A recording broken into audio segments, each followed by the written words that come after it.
Niantic once again creates controversy for themselves by adding a pay-to-play option to the last stage of the 2020 Throwback Challenge. Obviously, a lot of players have very strong feelings regarding this, so that's what I'm going to be talking about in today's video. Alright, let's get right into it.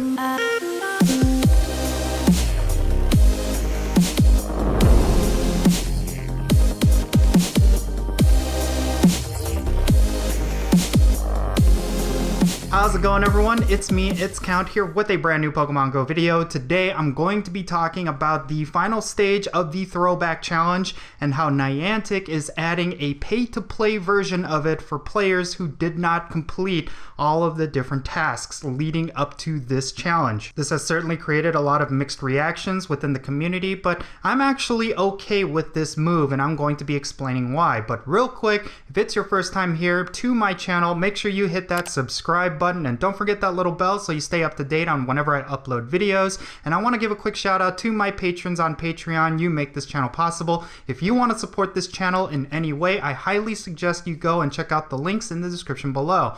Alright, so with all that out of the way, let's talk about this new event ticket for the Throwback Challenge. I know a lot of players have been keeping up with the Throwback Challenge, so I honestly think this whole event ticket thing is not a big deal. And the reason why I say that is because of the fact that we can get these same rewards for free by just simply playing the game. Of course, this pay-to-play option is specifically for players who could not complete any of the different steps, mainly because they're stuck in quarantine, and I think Niantic is doing right for themselves by adding another option for players to do. Quite honestly, if you do not want to complete any of these steps, but you still want the rewards at the end of the tunnel, well, you could pay $7.99 in US dollars to get those rewards. To be honest with you guys, anytime a game studio offers a free-to-play avenue to get rewards that you normally would pay for, I always celebrate that. Of course, this is a weird case where they kind of do the reverse of that, where they added a pay-to-play version for a free-to-play thing, but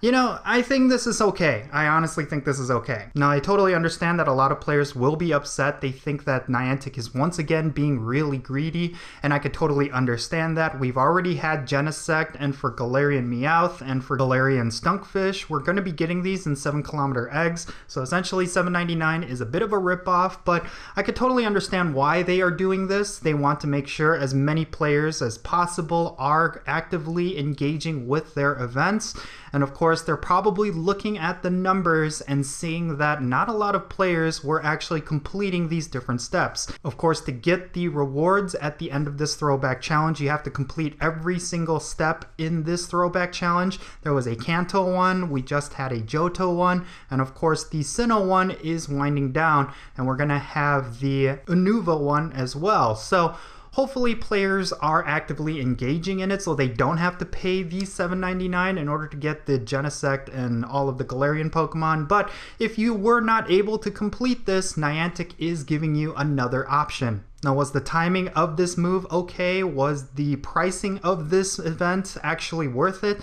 I actually do not think so. $7.99 is a pretty steep amount. You're not really getting too much aside from a Genesect. A lot of players did not participate in the A Drive to Investigate event, so this is another option for them to get Genesect, and to be honest with you, I don't think that's a big deal, but the Throwback Challenge was meant to be a free-to-play way to get Genesect of sorts, but of course, because of the COVID-19 pandemic going on right now, not a lot of players were able to go out and play, and because of that, some people were missing some of the steps. So Niantic is giving us that second option to pay to get these rewards, but unfortunately, I do think that the price was a little bit steep. Honestly, if I was Niantic, I would have done it at about $4.99 and added a couple of additional rewards aside from the Galarian Pokemon and Genesect. Maybe they could have added additional Pokemon. Maybe they will. We just don't know. And maybe they will add things like raid passes and star pieces, because those are of course premium items that you can only get with Pokecoins.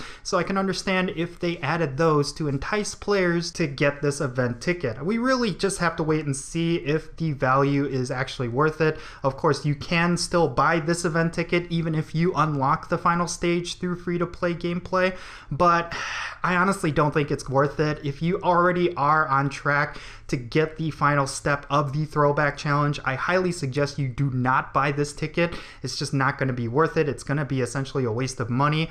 And for players who were not able to complete these steps but they think it's worth it, I think it's worth a shot. But I do think it's important to highlight here that Niantic has been on a slippery slope when it comes to monetization in Pokemon Go. There's definitely a sentiment that Niantic has gotten a lot more greedy as of 2020. Of course, their revenue hasn't essentially declined. Financially, they've been doing really well, even with COVID-19. So making moves like this is questionable because it's not overly necessary. Niantic is not in a place where they desperately need money. Sure, they did lose that Sprint sponsorship last year, and that was a pretty big financial hit, but I honestly think Niantic can rebound just simply through in-game purchases, and players are definitely making purchases because their revenue has not declined for the last couple of months. You have to understand, these include factors like doing a huge spoof ban wave. That's going to hit their revenue for sure because spoofers do spend money. And of course, COVID-19, that's definitely going to hamper the amount of gameplay that players are engaging in. I mean, the raid activity has essentially stalled in my local areas. It used to be robust. People were doing 20, 30 raids a day, and it's drastically declined to 1 or 2 raids a day, depending on what legendary is out. So yeah, Niantic is making their money somehow, but I don't think it's through these special event tickets or anything like that. I honestly think they're just adding these in because they're slowly setting up the game to be pay to win, and that's very concerning. So yeah, while a lot of players will be quick to judge Niantic for being greedy with this mood, I honestly think we should be more cautiously optimistic. Yes, this was a move that does help out a lot more trainers who can get these rewards, but it does set that precedent that Niantic is drawing closer and closer to a pay-to-play game, and that's not something that a lot of players will enjoy. They've been doing a good job giving us enough carrots on sticks to spend money that they don't need to blatantly make their game pay to win. So I really hope Niantic realizes that they don't fully swing over to a pay to win model, because there's a lot of games out there that have done that and they've suffered the consequences. I mean, look at EA, look at Activision Blizzard, look at all of these big AAA companies just suffering right now because players are in revolt. They do not want to give these greedy publishers a dime of their money. Look at Battlefront 2, look at Battlefield 5, look at all of these games that should have been super successful, but because they were monetized poorly, they were suffering. So I really hope Niantic doesn't go down that path. I know it's extremely enticing for game studios and all of the investors behind these game studios. We really have to be cautious. We really have to give our feedback and tell them that we do not want pay-to-win models, because worst case scenario, this whole Throwback Challenge could have required that event ticket, that even if you completed all of these steps, in order to unlock the final step, you still needed to buy that ticket. And of course, that's not the case here. So we got to give credit where credit is due. Niantic is simply just giving us a second option, which is okay. Players who want to spend the money are allowed to spend the money. Players who do not want to spend the money, they have a way to get the rewards without having to spend the money. When it comes to Buddy Adventure, when it comes to raid battles, they've done a very good job of monetizing these game modes. You can do all of these for free, but you do have the option to spend money. Paying to play the game should always be an option, not a requirement. This was kind of my gripe with some of these community day events and some of these special research events that they had in the past, like a Colossal Discovery and a Drive to Investigate. Those are my only little caveats, but I really liked this throwback model. I like the idea of unlocking a special research just through gameplay rather than having to pay money. I think there should always be a double option, a free-to-play avenue that requires a lot of work, or a pay-to-win model that allows you to skip that work. That's always done well for a lot of game studios, and of course a lot of game studios have been drawing away from this method, but I really want Niantic to stay the course and always have this as a platform for their game. It's created a lot of success for them, and I want them to continue that success so that they could be an example of how to do it right, how to monetize it right. But unfortunately, in 2020, they've been drawing a lot closer towards a pay-to-win model. So hopefully they are paying attention to the feedback. Hopefully they're paying attention to videos like this. I mean, they're probably not, but in any case, yeah, I just really hope that Niantic makes the right decisions. But yeah, we have to be careful here, because if this does end up going well, if people end up skipping out on the final steps and they choose to just buy the ticket outright, well, there's no telling in the future that they might just not have free-to-play options and just only do ticketed events because it's so successful. So spend your money wisely. Don't buy this ticket if you don't have to. And yeah, that's just my thoughts on all of this. But I would love to know your thoughts regarding this whole event ticket. Let me know down below. Let's have a great discussion. And yeah, as always, hope you're being safe. I am Count Jinsula, and I'll catch you all later.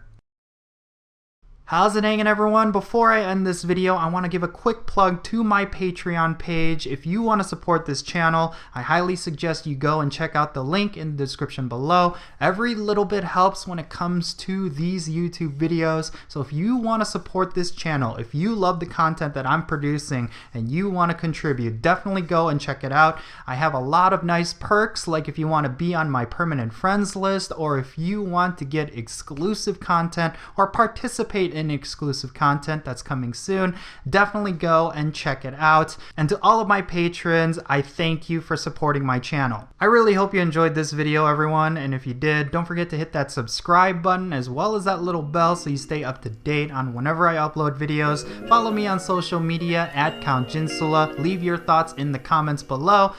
And yeah, have a great day. I'll catch you all later.